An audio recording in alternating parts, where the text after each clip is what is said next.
যারা শুধু ভালোবাসার কথা বলে মনের ঘরে প্রবেশ করে বসবাস শুরু করে, তারাই পরবর্তীকালে মনের ঘরে ভূমিকম্প লাগিয়ে দিয়ে চলে যায়।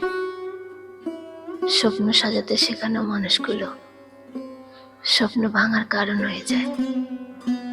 একদিন যাকে আপন বানানোর জন্য পৃথিবীর সবাইকে পর করে দেওয়া হয়, পরবর্তীতে সেই মানুষটাই আমাদের পরের থেকেও পর অচেনা জড় পদার্থে পরিণত করে দিয়ে যায়।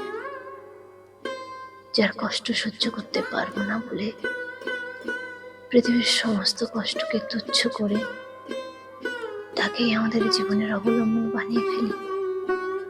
সময়ের পরিবর্তনে সেই মানুষটাই আমাদের জীবনের সমস্ত কষ্টের একমাত্র উৎস হয়ে যায়। আসলে মানুষ কথা দেয় সেই সময়ের কথা ভেবে,